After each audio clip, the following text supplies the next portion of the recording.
মুচি হয়ে সূচি হয় যদি কৃষ্ণ ভজে, সূচি হয়ে মুচি হয় যদি কৃষ্ণ ত্যাজে। যার মুখে কৃষ্ণ নাম সে তো কখনো অসুচি হতে পারে না। কে বলেছে তোমায়? জানো না? তুমি তো অন্তর্যামী। জানো না, শিশুকাল থেকে মুসলমানের অন্ন খেয়ে বড় হয়েছি আমি। যখন আমার জ্ঞান হয়েছে আমি তখন থেকে জেনেছি তুমি মাতা, তুমি পিতা, তুমি ভাই, তুমি বন্ধু। জীবনের সর্বস্ব পরিত্যাগ করে তোমার নামকে সম্বল করে ঘর থেকে চিরতরে পথে নেমেছি। এই সমাজ একই সঙ্গে এক আসনে আমার সাথে বসে প্রসাদ গ্রহণ করে না।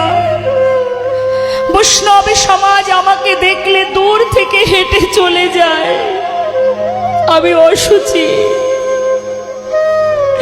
আমি অস্পৃশ্য। হরিদাস, তুমি জানো না হরিদাস, হরিবল হরিবল, আমি তোমাকে কতটা ভালোবাসি। জানো হরিদাস, তুমি আমার হৃদয়ের একটা পাঁজর। তুমি নাম না করলে আমি সুখ পাই না হরিদাস। তোমার অঙ্গে যতগুলো চাবুকের আঘাত পড়েছে প্রত্যেকটি চাবুকের আঘাত আমার অঙ্গে পড়েছে। কেন জানো?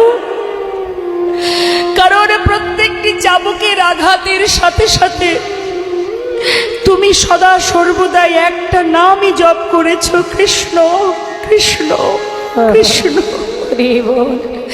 দেখো, দেখে যাও হরিদাস, একবার দেখো আমার পিঠে সেই চাবুকের আঘাত।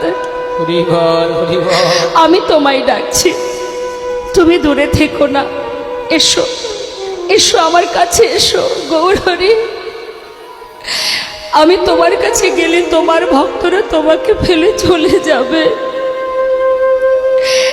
তাই তো দূর থেকে তোমার লীলা দর্শন করছে, তুমি যেতে বলো না। হরিদাস, কেউ যাবে না, আমি বলছি এসো, আর দূরে থেকো না। আমি তোমায় ডাকছি হরিদাস, আমি ডাকছি, তুমি এসো।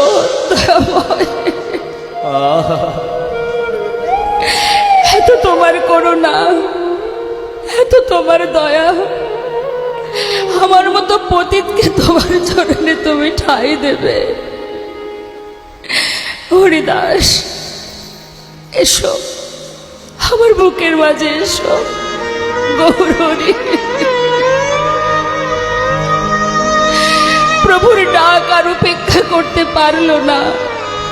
প্রভু দুটি বাহু প্রসার করে ভক্তকে নিজের বুকে টেনে নেবে বলে দু বাহু প্রসার করে ডাকছে।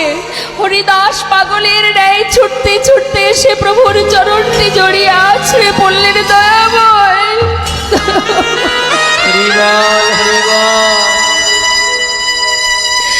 হে করুণাময়, হে দয়াল।